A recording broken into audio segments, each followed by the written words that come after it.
Breaking news now on Daybreak. An Orange Mound man shot several times in his home. We have details on how he's doing and the suspects that police are looking for.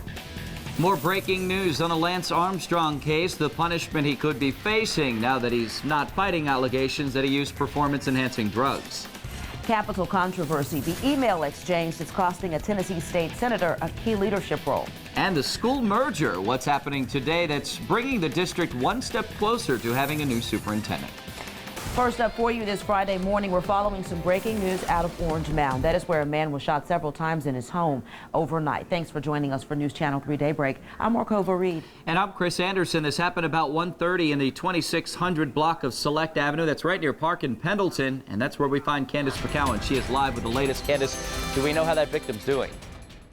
Chris, Markova, neighbors and friends are really waiting to get word about how that victim is doing. He was in pretty bad shape when he left here this morning. If you take a look, this scene has really quieted down in the last few minutes. Now, this shooting happened sometime between 1:20 and 1:30 this morning.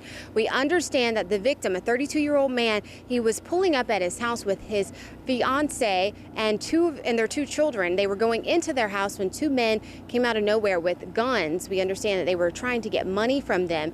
Eventually, that 32-year-old was shot, they say, about 5 or 6 times in his doorway. That's where he was found by neighbors and friends. They were here and they were trying to hold towels on his wounds until paramedics arrived. We understand that he was talking when he left here, but he is in bad shape at the med this morning. At last word, we heard that he is in surgery. Of course, we are still getting updates on his condition. Again, Memphis police are looking for those 2 suspects, though, this morning. They're asking anyone with information to give Crime Stoppers a call. That number, 528-CASH. Reporting live in Orange Mound, Candace McCowan, WREG News Channel 3.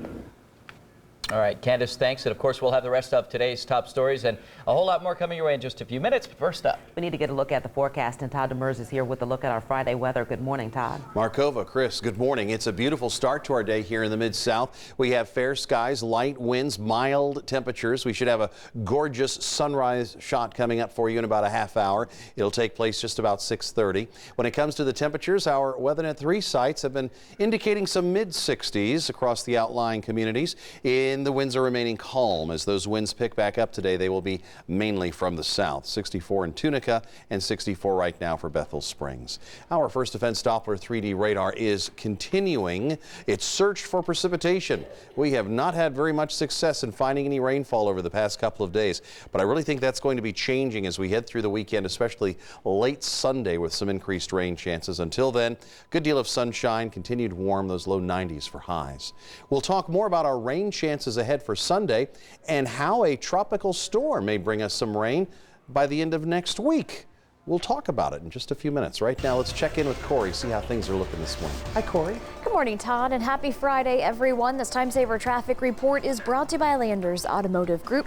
Here's a live look from our TDOT Smartway cam. If you're just tuning in this morning, a beautiful shot over at I-40 and Whitten Road out east. Flow traffic in towards the flyover, traveling at the posted speed limits right now. Still normal drive time in effect. You can see outbound traffic, as always, nice and light. Let's give you another live look from a different TDOT Smartway cam over on Bill Morris Parkway. There we go, over Bill Morris Parkway in Riverdale. If you're about to hop on Bill Morris Parkway this time of the morning, no issues in towards the I-240 interchange or even heading in the other direction. You can see right underneath Riverdale Road. Flow traffic looking really good over there as well. We're crash free across the Mid-South. I'm Corey Ventura with your WREG News Channel 3 Time Saver traffic. breaking news we're following this morning in the Lance Armstrong investigation. The champion cyclist has decided not to enter arbitration with the U.S. anti-doping agency over allegations that he used performance-enhancing drugs during his storied career.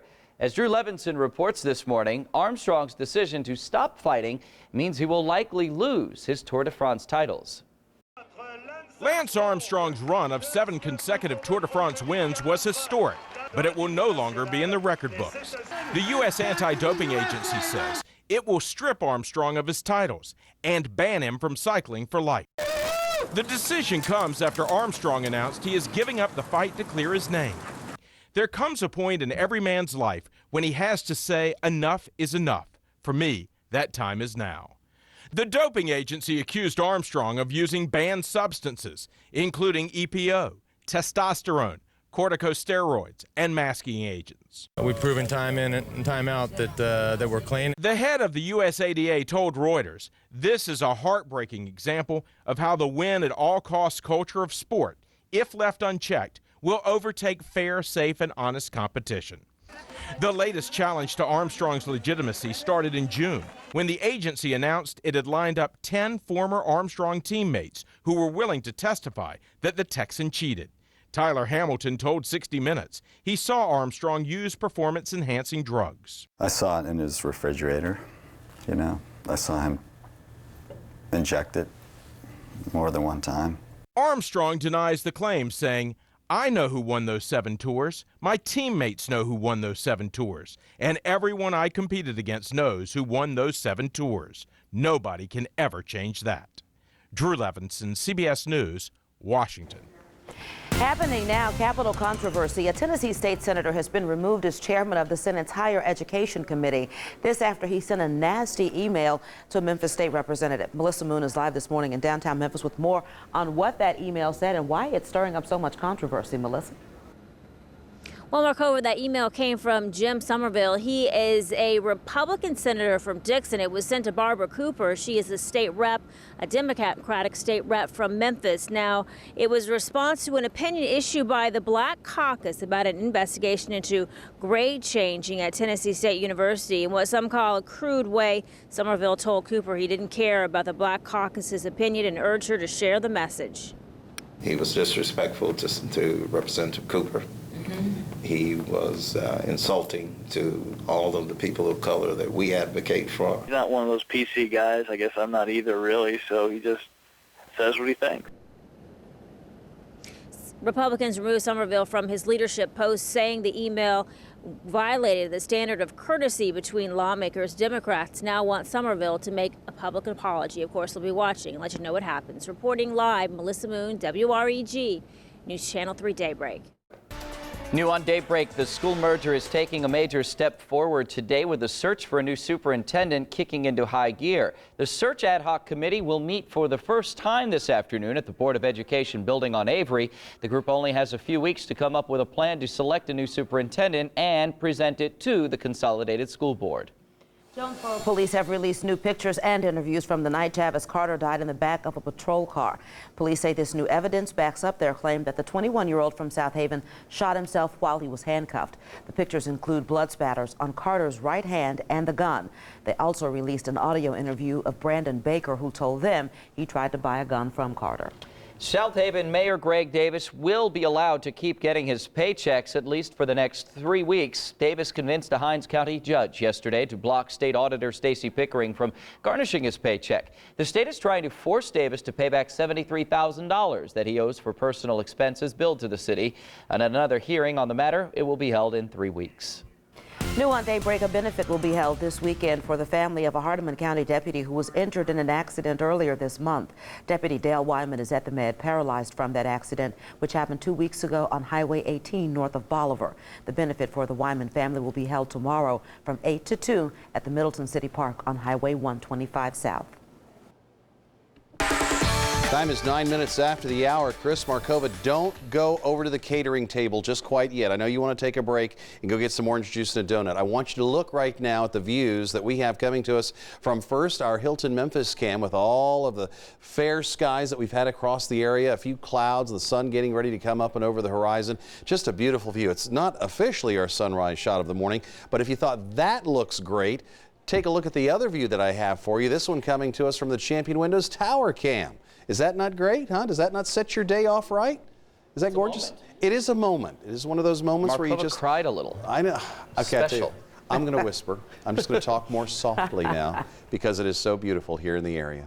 Temperatures are mainly in the mid and upper 60s with our light winds, and First Defense Doppler 3D radar is still indicating some rain chances trying to return to the area. The heavy rainfall well off to our west is part of a cold front that will finally work its way into our area, but not until late Sunday evening. Let's keep in mind how badly we need that rain. Boy, the river is way low. We're about 16 inches below normal year to date on total rainfall as well. So we are looking forward forward to those showers on Sunday and maybe even more showers by late next week. And Corey, that would be courtesy of that storm Isaac, which is forecast to be in the Gulf of Mexico next week. Remember, it wouldn't affect us until about Thursday or Friday, so we have a whole week to watch it and get ready and be hopeful for some rainfall. Absolutely. Well, you know, my parents live down in Tampa, Florida, and they were already taking precautions and taking everything and securing stuff and kind of getting prepared. That's what you do. We're Floridians. That's what we normally do. We get prepared and everything. So I think they're going to be a little bit happier now that it's going to be heading possibly in our direction and not a direct hit over in Tampa.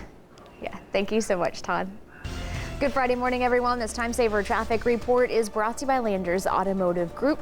Here's a live look from our TDOT SmartWay cam over at I-240 just north of Norris Road, and you can see the flow of traffic moving along smoothly and traveling at the posted speed limits. No reports of any delays at this time.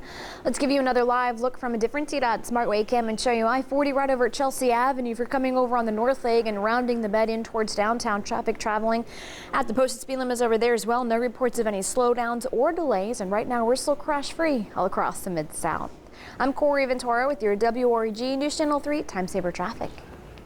Corey, thanks. Tropical Storm Isaac may be the least of the GOP's troubles. Next on Daybreak, the threats the FBI is investigating involving anarchist groups and the upcoming political conventions. He knew he put a lot of effort into it because the simple fact is he was wearing a wig, he had on glasses. A smash and grab burglary caught on camera you won't believe what this bad guy was after.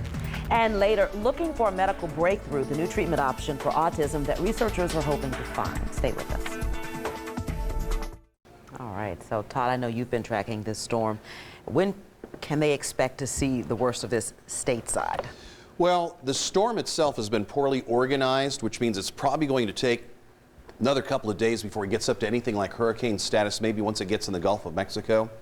Then after that, it's Tuesday night into Wednesday that we'll see the best chance of that making landfall in the north central Gulf. Just for a quick little history lesson here, just to the south of Puerto Rico, here's Hispaniola, that's the Dominican Republic and Haiti. Here's Cuba, and again, it's going to be making headway towards Florida by the time we get to Sunday night, and then, of course, closer to home, maybe by the time we get to the middle of next week.